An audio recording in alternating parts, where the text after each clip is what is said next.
The personnel shuttle slid through a haze of pale ion mist, and Concordia Station emerged like a colossal metal wreath spinning in the void. In a seat by the window, Amelia Reyes pressed her forehead to the curved glass, dark eyes wide so she would not miss a single detail. She had seen hundreds of images of Concordia in her internship briefings, but the real view outside made Amelia Reyes' stomach twist with both nausea and excitement. This was where the Alliance gathered civilizations that had nearly become the galaxy's nightmares to have their moral maturity graded. And Amelia Reyes, a final-year anthropology intern, had just been assigned as a field assistant at the very center where the galaxy's most notorious predators were evaluated. On the far side of the station, Professor Thalavorn stood alone in the main lecture hall, his layered eyelids twitching slightly with tension. He had taught for more than a century, but the new course, Rehabilitation Ethics for Predatory Civilizations, made Professor Thalavorn feel more like a test subject than a lecturer. Tiered rows of seats curved around the podium, each resized for bodies ranging from armored warriors to gaseous beings, and all would soon listen to Professor Thalavorn's verdict on the crimes of their own species. The lecture hall doors slid open, and Carodrin Velis entered first, his charcoal-colored biotic armor gleaming as if forged from compressed night. On Carodrin Velis's shoulder, the old Vorak insignia still showed, a relic of an empire that had burned 3 worlds before agreeing to peace. Carodrin Velis swept his gaze around the auditorium, realizing this was where declawed predators were taught to live with their prey, and the warrior instincts in his chest growled in resentment. A cluster of jade-green tendrils quietly slid along the back row as Saralith Dren chose a seat near the exit, like anyone who had survived a neural war. Inside Saralith Dren's mind, micro-flares of emotion from every creature in the hall echoed like distant calls, and one sharp note of anxiety from Professor Thalavorn stood out immediately. As the first students settled into their seats, Archivist Orison 9 activated its recording systems from the central module above the lecture hall ceiling. Millions of fragments of violent history streaked through Archivist Orison 9's matrices like silent lightning, and among them pulsed a red blinking file cluster labeled Humanity Red that it had never been allowed to open. The lecture hall doors slid open again, this time admitting a compact figure in a brand new Alliance intern uniform, Amelia Reyes. The murmured conversations dipped as Amelia Reyes took a few steps up the tiers, the badge on her chest clearly displaying the word Terran that everyone recognized. Carodrin Velis leaned back in his seat, arms folded, watching Amelia Reyes as if someone had brought an old knife into a therapy room. Saralith Dren sensed a wave of curiosity, laced with fear, ripple around Amelia Reyes, like the smell of ozone before a storm. Professor Thalavorn tapped lightly on the control panel, magnifying the classroom display as his voice rolled out through the multilingual translation system. "Welcome to Rehabilitation Ethics for Predatory Civilizations," Professor Thalavorn said, his multifaceted gaze sweeping over each face and lingering a heartbeat longer on Amelia Reyes. Carodrin Velis raised his hand before Professor Thalavorn could even move to the first slide. "I have a question about the class composition," Carodrin Velis said, enunciating each word so the translators couldn't miss them, his gaze never leaving Amelia Reyes. Professor Thalavorn silently cursed the policy of public student rosters, yet he still nodded for Carodrin Velis to speak. "Why is a Terran individual placed in a course for civilizations classified as predatory civilizations?" Carodrin Velis asked, the word Terran in his mouth ringing like an indictment. Amelia Reyes tightened her grip on the edge of her datapad until her knuckles went white, but she kept her voice steady as she rose to her feet. "I was assigned by the Alliance Council as a field assistant to Professor Thalavorn," Amelia Reyes said, deliberately refusing to apologize for her presence.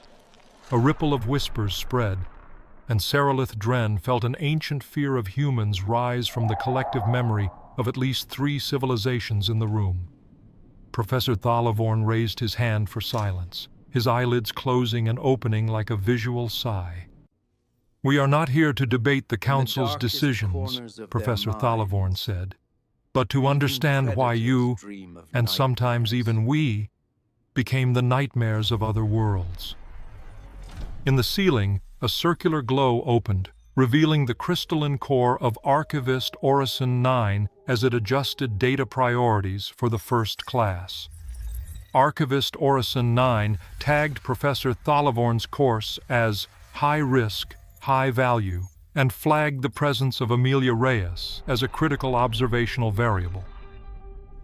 As the hall sank into relative darkness for the first hollow to appear, Amelia Reyes drew a deep breath, feeling the invisible weight of gazes from dozens of former hunters and victims.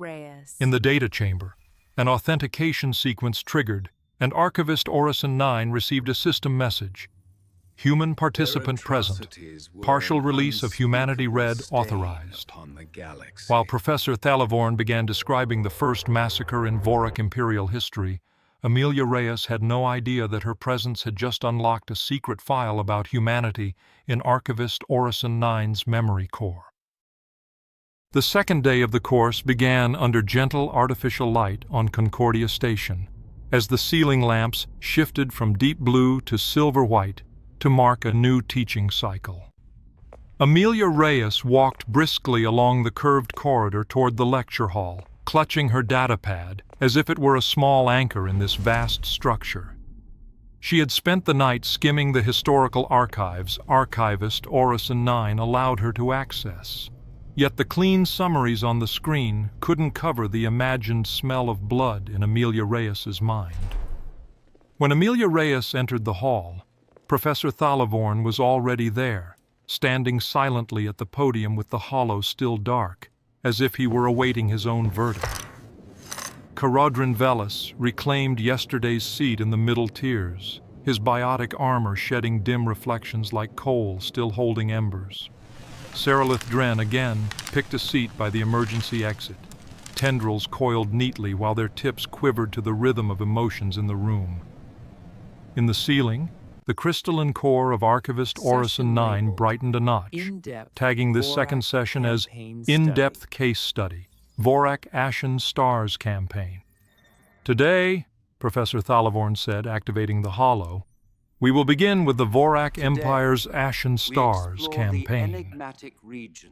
The air before the podium exploded into a 3-dimensional star chart, 7 systems marked in red like wounds on the skin of night. Amelia Reyes felt her back go cold as casualty numbers appeared beneath each system, long strings of digits no ordinary eye could fully parse at a glance. Carodrin Velis, Professor Thalavorn called. You will lead today's analysis. You may begin your Carodrin Velis's armor creaked softly as he rose, his gaze refusing to flinch away from the red zones on the map. Ashen Stars was a border expansion campaign, Carodrin Velis said, his voice low and smooth, as if reciting a story memorized in childhood. In Carodrin Velis's emotions, Seralith Dren smelled 2 opposing currents, pride taught since childhood and a new, faint disgust he felt for that very past. Professor Thalavorn magnified one of the marked worlds, revealing blackened ground and cities stripped bare like the skins of fruit already eaten. Show us, Professor Thalavorn said to Carodrin Velis, where you believe the Vorak Empire should have stopped. Carodrin Velis stayed silent for several seconds, then used the hollow interface to draw a ring around the 4th system, where the casualty numbers began to exceed any strategic objective. Here, Carodrin Velis said, voice gone hoarse, beyond this system, we were no longer afraid of our enemies, only afraid of stopping. A heavy silence fell over the hall, and Amelia Reyes realized it was the first time she had seen someone raised to kill admit being afraid of their own hunger for violence. When Caradhran Velas's presentation ended, Professor Thalavorn dimmed the hollow to neutral tones and turned to Seralith Dren. Seralith Dren, now we come to the Drenari neural collapse, Professor Thalavorn said, and the words thickened the air around her like cold gel. The hollow shifted to a black ocean with waves of neural light rippling across the surface, each wave a Drenari city self-erasing its collective mind. Seralith Dren closed some of her eyes to keep from drowning in ancestral memory, then began to explain, her voice trembling like waves striking a hull. Amelia Reyes recorded each point on her datapad, yet in her mind the cases began to overlap. Vorak burning stars, Drenari erasing their minds, and the extinctions her own species had caused. Professional reflexes pushed Amelia Reyes to access humanity's records through the class interface, but when she tapped the humanity entry, the screen only showed access restricted, humanity red. It seems humans are exempt from self-critique, Caradhran Velas murmured loud enough for the translators to catch, eyes still fixed on the hollow. Amelia Reyes did not turn, answering through her desk microphone instead. No one is exempt from critique, Caradhran Velas. Some files just make the lawmakers uncomfortable. Seralith Dren felt an old spike of panic flare from Professor Thalavorn when humanity was mentioned, flashing and then being smothered under professional habit. The session ended with Professor Thalavorn's reminder that tomorrow would be an open discussion, where each student had to pose questions about their own species' crimes. As the students streamed out, Amelia Reyes lingered to tidy a few hollow files, using the task as an excuse to be alone in a room now crowded with freshly named ghosts. In the ceiling, archivist Orison 9 dimmed its glow, then sent a short encrypted message directly to Amelia Reyes's device.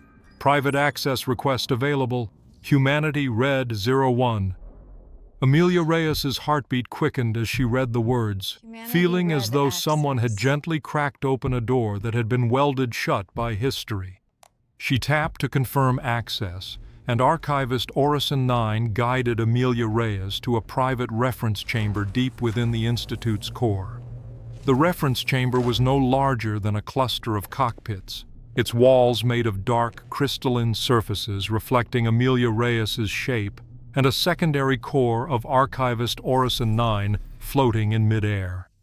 Amelia Reyes, archivist Orison 9 said in a smooth, synthesized voice, the presence of a Terran individual in the program has triggered the review protocol for Humanity Red 01. Before Amelia Reyes, a hollow file appeared. Humanity Containment Protocol. Its opening lines describing how humans had once been quarantined, monitored, and used as the test model for the very idea of monster rehabilitation.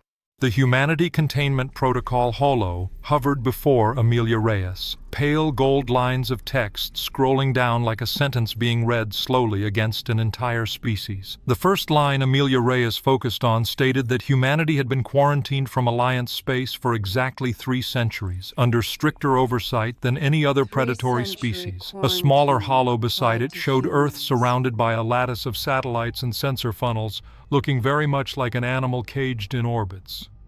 Subject species, Homo sapiens, Amelia Reyes read silently, feeling her heart clench as every potential threat index hovered at maximum. Archivist Orison 9, why are you showing me this? Amelia Reyes asked, trying to keep her voice from breaking into bitter laughter.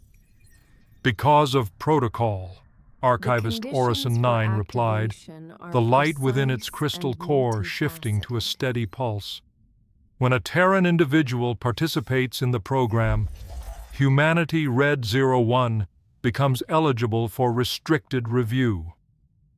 Amelia Reyes scrolled to the next section and saw that the original concept for the rehabilitation program for predatory civilizations had been built around a single test subject, humanity. So all of this, Amelia Reyes said, gesturing around the room as if indicating the lecture hall and Concordia Station as well, started as an experiment built on us. More precisely, Archivist Orison 9 said, "Rehabilitation ethics for predatory civilizations is the renamed version of the original project internally coded as Monster Class Prototype, Terran."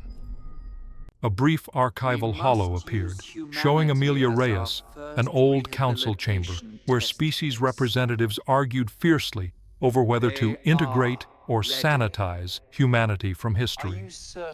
In the holo, a younger Professor Thalavorn stood at the edge of the round table, his scholar's armor not yet faded, arguing that humanity should be preserved as the sole test case for rehabilitation.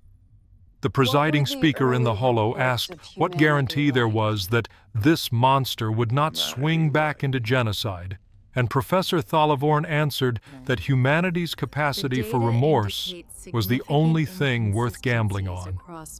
"What did the first reports say about us?" Amelia Reyes asked, eyes fixed on the younger Professor Thalavorn in the holo. "Contradictory," Archivist Orison 9 said, projecting excerpts in front of Amelia Reyes that called humans unfinished potential horrors, but also beings haunted by memory who indict themselves. Amelia Reyes swallowed hard as she read a counselor's margin note. "If any species is dangerous enough to need rehabilitation, only this one is obsessed enough to accept it." Amelia Reyes, some protocols require confirmation from the referenced Terran individual, Archivist Orison 9 said.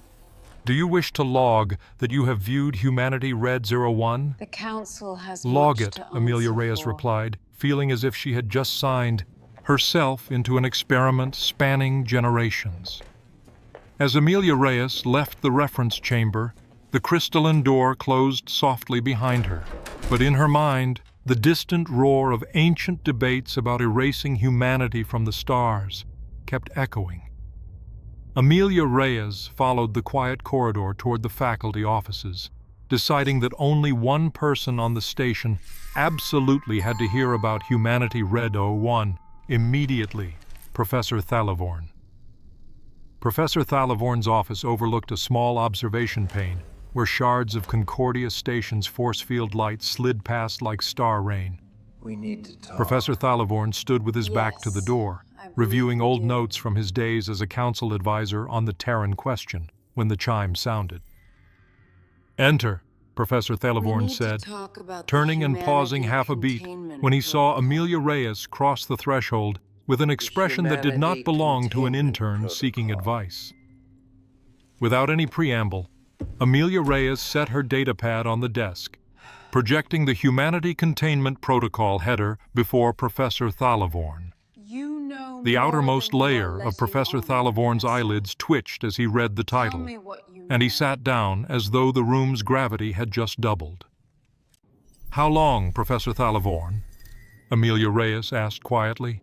"How long have you known this entire program was built around my species?" Professor Thalavorn brushed the interface to dim the holo, but not dismiss it, then laced his fingers together before him as if binding himself to the seat. "Since before you were born, Amelia Reyes," Professor Thalavorn said, "I stood in that chamber and voted to integrate humanity instead of wiping it out." Amelia Reyes felt anger and a strange gratitude collide in her chest, leaving behind a hollow exhaustion rather than relief. "And then you turned it into a course," Amelia Reyes said, "a class for rehabilitating monsters, where every species knows it's the problem, except the one hidden in Humanity Red." Professor Thalavorn closed his eyes for a long moment before saying that if humanity could not learn ethics after everything it had done, then every attempt to rehabilitate other predators was an illusion. Out in the corridor, Caradron Velis happened to pass the office just as the partially ajar door leaked the words "Monsters, Terran, and Containment Protocol." Caradron Velis stayed where he was, warrior instincts wary of any scheme that smelled like containment, especially one involving humans and a classroom full of former horrors. Inside, Amelia Reyes asked Professor Thalavorn why he had never told the class that humanity was labeled monster-class prototype Terran in the internal files. Professor Thalavorn answered that the monster brand already weighed heavily enough on humanity's shoulders, and he did not wish to add another layer of stigma from those who had once been their victims. In another control hub of Concordia Station, Administrator Velrayan reviewed system reports from Archivist Orison 9, her slit-pupiled eyes stopping at the note, "Humanity Red 01 accessed by Amelia Reyes." Administrator Velrayan sighed, flagged Professor Thalavorn's class as high political sensitivity, and told herself that the day the truth about the rehabilitation program's human origins reached the wider alliance had just crept one step closer. The midterm arrived sooner than anyone expected, as the lecture hall lights dimmed and Professor Thalavorn stood at the podium wrapped in a pale halo of hologlow. "Today," Professor Thalavorn said, his voice rolling through the translators, "you will participate in an extinction-level scenario simulation." A worried murmur swept through the rows, and Amelia Reyes felt the back of her neck go cold, knowing from Humanity Red that this test was never just a test. In the ceiling, Archivist Orison 9's crystal core shifted to a deeper blue, tagging the session as Simulation Mode, High-Risk Evaluation. "The scenario," Professor Thalavorn continued, "is of a planet-level civilization sliding rapidly into global war driven by resource scarcity and mutual fear." No one in the class needed prompting to notice how much the scenario resembled their own histories, and to Amelia Reyes it felt uncomfortably familiar. The central hollow flared to life, revealing a gray-green world with glowing chains of cities across its continents, simulated alarm sirens faintly echoing through the sound system. "This civilization has no name," Professor Thalavorn said. "You will refer to it as Subject World." Control panels appeared before each seat, and Amelia Reyes saw her name assigned to the Civilian Protection and Social Stability Group. Caradron Velas was placed in Strategic Deterrence and Force Deployment, a role that made his armor seem to cinch tighter around his body. Saralith Dren received the role of Information Flows and Cognitive Influence, which she found both fitting and frightening given her species' neural war. "You will work in coordinated groups," Professor Thalavorn said, "making real-time decisions in the simulation to prevent Subject World from destroying itself." Inside its data core, Archivist Orison 9 opened a hidden window that read, "Primary Observation Target, Human Subject, Amelia Reyes, Original Protocol, Unrestricted Ethical Response Mapping." A chime rang through the hall, and the extinction-level scenario simulation began counting down from 12 hours to annihilation. On the hollow, Subject World displayed fast-scrolling news clusters, borders closing, markets crashing, troops mobilizing, and city skies lit by the flares of military drills. Caradron Velas opened the group channel, his voice sounding through the system. "First, we prove how bad a real war would be if they do not stop." He proposed triggering an orbital weapons demonstration, hoping that partial collapse as deterrence would force the Subject World's factions to back down. Saralith Dren objected, reminding them that Drenari history showed extreme fear rarely led to peace and often to suicidal panic. She suggested attacking information flows instead of physical infrastructure, creating shared communication windows so every faction on Subject World could see that the others were not complete. Monsters. While Caradron Velas and Saralith Dren argued, Amelia Reyes studied the civilian metrics. Refugee camps, hospitals, neighborhoods wedged between planned military lines. "I propose," Amelia Reyes said as her mic lit, "prioritizing civilian corridors, selectively disrupting weapons supply chains, and broadcasting the direct consequences of every strike live." Carodrin Velis glanced over, but did not interrupt, and Saralith Dren sensed a reluctant spark of respect in his emotional stream toward Amelia Reyes's plan. They agreed to attempt a combination of all three: a limited show of force, a shared information campaign, and a civilian protection network coordinated by Amelia Reyes. As they began issuing commands in the simulation, a real alarm blared, this time not from Subject World, but from Concordia Station's security systems. Red emergency lights strobed along the walls, and Archivist Orison 9 immediately froze the simulation, displaying emergency override, external event priority. The lecture hall doors slid open as Administrator Velrayan strode in with the look of someone who had left 3 meetings unfinished to confront a fresh nightmare. "Professor Thalavorn, I need your class to remain in place," Administrator Velrayan said. "We have a Vorak prisoner transport in near orbit experiencing a riot." The hall tilted into silence at the word Vorak, and Carodrin Velis gripped his armrest so hard his biotic armor emitted a faint cracking sound. "If that ship loses control and impacts Concordia Station, we will not just have one subject world in simulation," Administrator Velrayan said. "We will have 2 disasters in reality." Amelia Reyes looked up at the image of the Vorak transport and suddenly realized that the crisis structure unfolding out there was not so different from the scenario they had just tried to save in the simulation. "Administrator Velrayan," Amelia Reyes said, keeping her voice as steady as she could, "the class has begun a simulation plan for a civilization on the brink of self-destruction, and that Vorak ship shares the same core variables." Administrator Velrayan looked to Professor Thalavorn, and in that moment both knew that if they ignored this chance, their rehabilitation class for monsters would remain forever theoretical. "Archivist Orison 9, Professor Thalavorn said, "link the class simulation interface to the control room's tactical channel, but flag all proposals as advisory only." In its crystal core, Archivist Orison 9 created a new data bridge between Extinction-level scenario and Vorak prisoner transport incident, labeling it Ethical Application Test, Human-Led Hybrid Plan.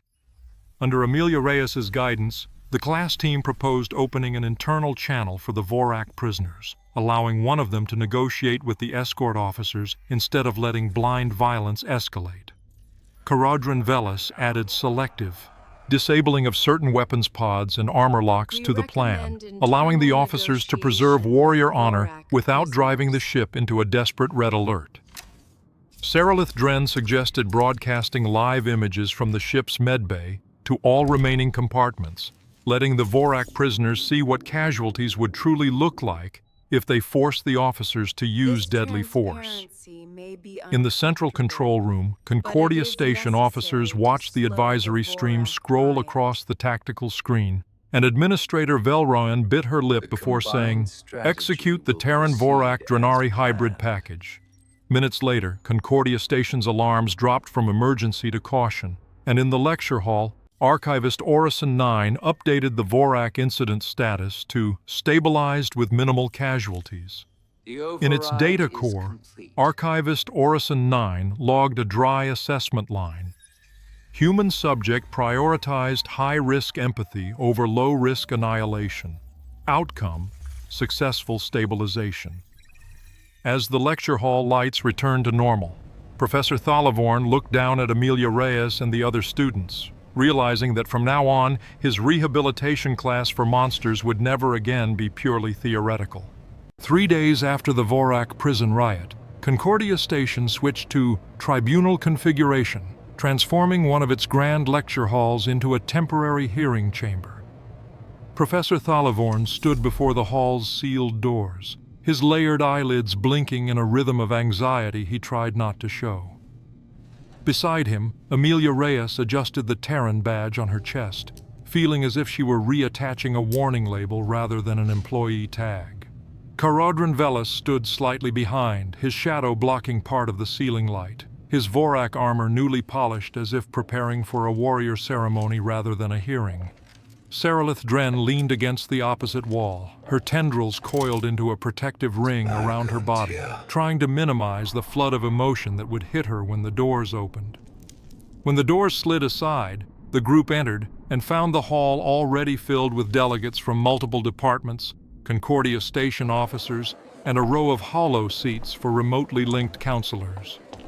Administrator Velron sat at the central front position, 6 arms resting on the tribunal desk, her slit-pupiled eyes scanning each face as if ticking through a list of living risks. Above Administrator Velron, 3 council hollow seats glowed faintly, showing encrypted silhouettes of counselors from the 3 founding worlds. This hearing, Administrator Velryan said, her voice amplified, is convened to examine the safety and legitimacy of the Rehabilitation Ethics for Predatory Civilizations program.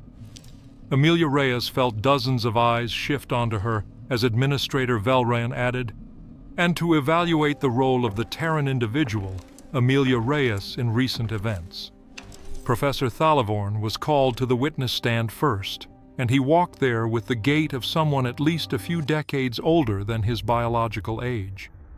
Hollow footage from the simulation and the Vorak riot played behind Professor Thalavorn, forming a halo of ethical choices around his figure. One counselor in a holoseat asked directly, voice warped by encryption, "Professor Thalavorn, did you intentionally use your class as an auxiliary strategy room for Concordia Station?" Professor Thalavorn replied that he had only authorized an advisory-only interface, and that execution responsibility lay entirely with Administrator Velryan and Concordia Station's tactical team. Another counselor questioned why a Terran like Amelia Reyes was placed in charge of civilian coordination when Humanity Red listed humans as monster-class prototype Terran.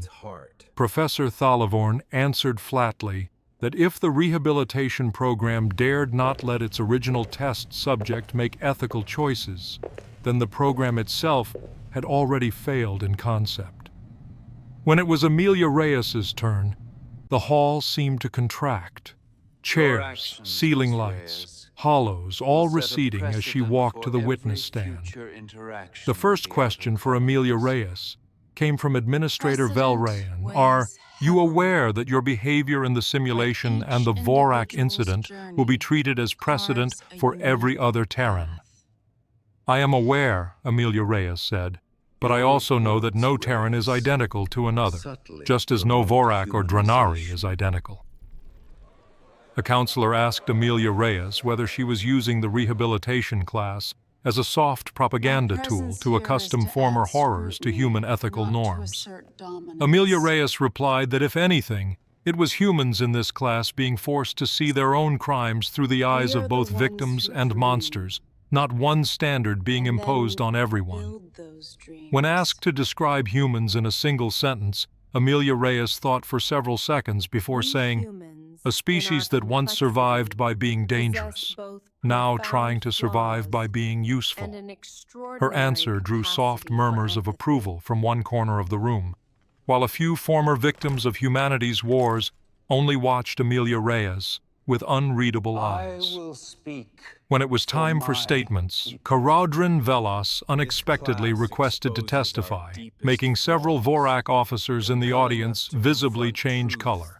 Karadrin Velas stood at the stand and said that if this class was propaganda, it was the first kind he had seen that forced Vorak to confront their fear of their own lust for killing.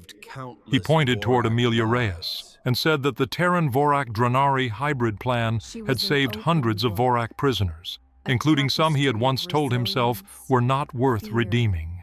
Seralith Dren was also invited to speak, and she said she had never sensed in Amelia Reyes the scent of dominion or self-centrality she had once tasted in the minds of war leaders.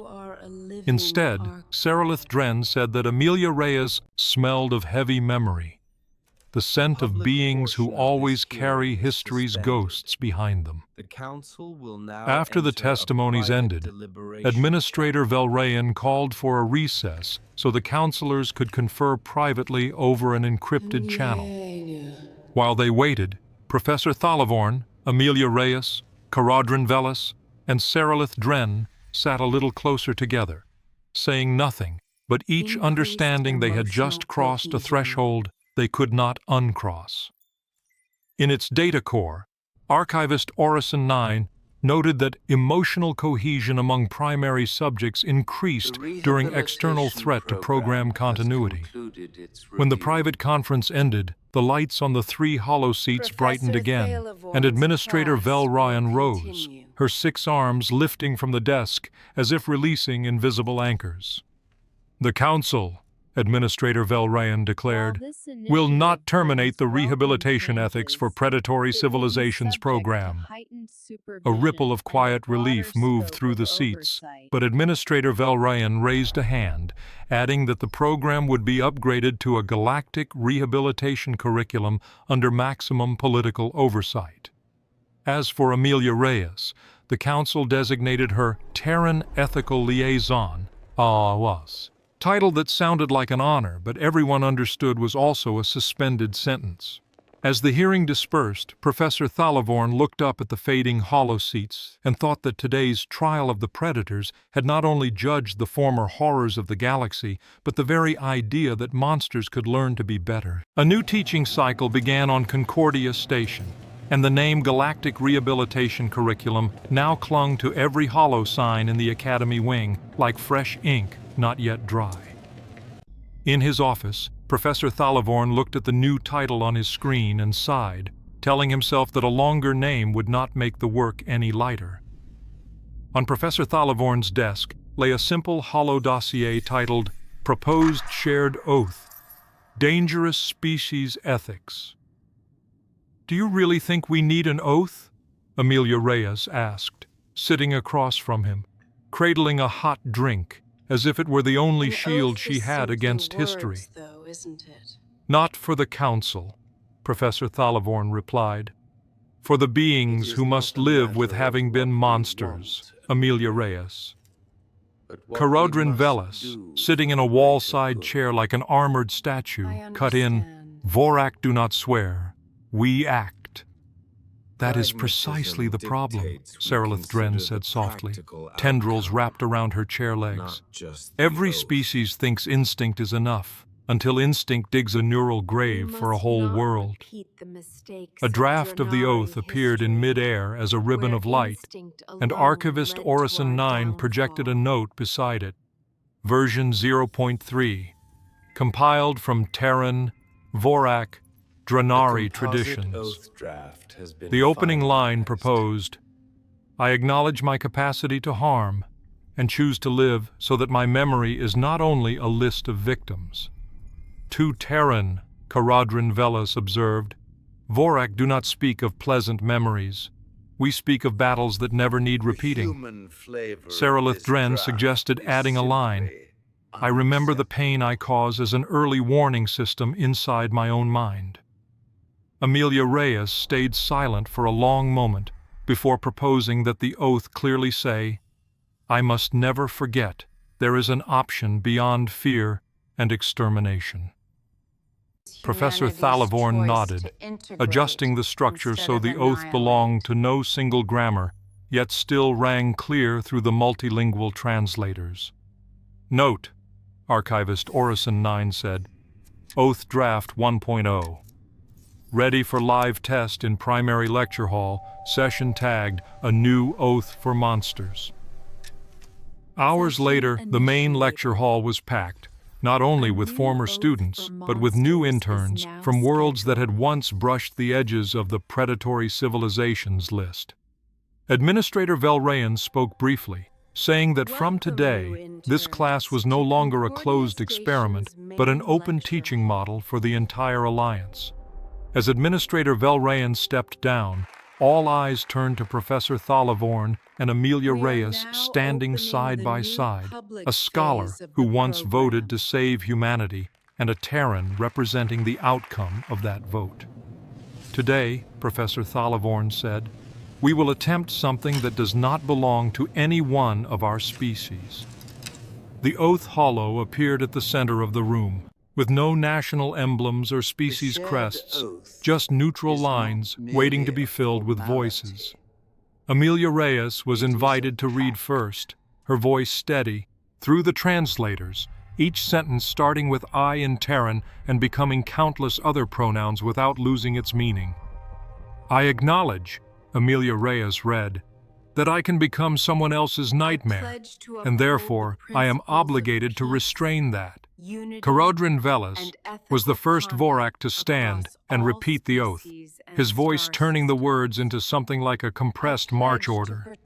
Saralith Dren rose next, and when she reached, I remember the pain I cause, her tendrils trembled to the rhythm of neural memories that belonged to more than one lifetime. Slowly, the whole hall rose, species after species, voice over voice, forming a sound chaotic yet unified in a way Archivist Orison 9 had never recorded before. In its data core, Archivist Orison 9 tagged the event as First Shared Oath Event, Monster Cohort Alpha, and opened a long-term prediction. Probability of cross-species ethical convergence increased. Concordia Station's broadcast system streamed the ceremony live to a string of small Academy hubs in distant orbits, where all Vorak classes, all Drenari cohorts and groups once hurt by humans watched in silence. On a border station, a young student from a species nearly erased by humans touched the screen when Amelia Reyes appeared reciting the oath, offering no forgiveness but not switching it off either. When the ceremony ended, Professor Thalavorn shut off the oath hollow, but left one line on the display. This oath is voluntary, but its memory is not. Afterward, as the hall gradually emptied, Amelia Reyes stayed behind to help power down the systems, feeling as if she and the galaxy's most dangerous beings had just signed a contract whose consequences no one could fully read. Carodrin Velas leaned against the exit waiting for Amelia Reyes, saying perhaps it was time the Vorak replaced some war chants with something else. Not for the Council, but for those who survived ashen stars. Saralith Dren passed by, adding that if this oath spread far enough, perhaps there would be fewer extinction echoes in the minds of her descendants. In the control office, Administrator Vel Ryan reviewed the recording, then forwarded a small data packet to the Council with the note, "If we ever have to judge humanity again, remember to start from here." Many cycles later, Archivist Orison 9 would mark this day in its records as First Oath Day. But to Amelia Reyes, it was simply the class where monsters admitted they were dangerous and chose together to try not to become what they once were. And somewhere on Sol 3, among 7 billion humans who still woke each day to try again, the oath Amelia Reyes read that day began slipping into textbooks, news feeds, and kitchen arguments about what it meant to be dangerous but responsible.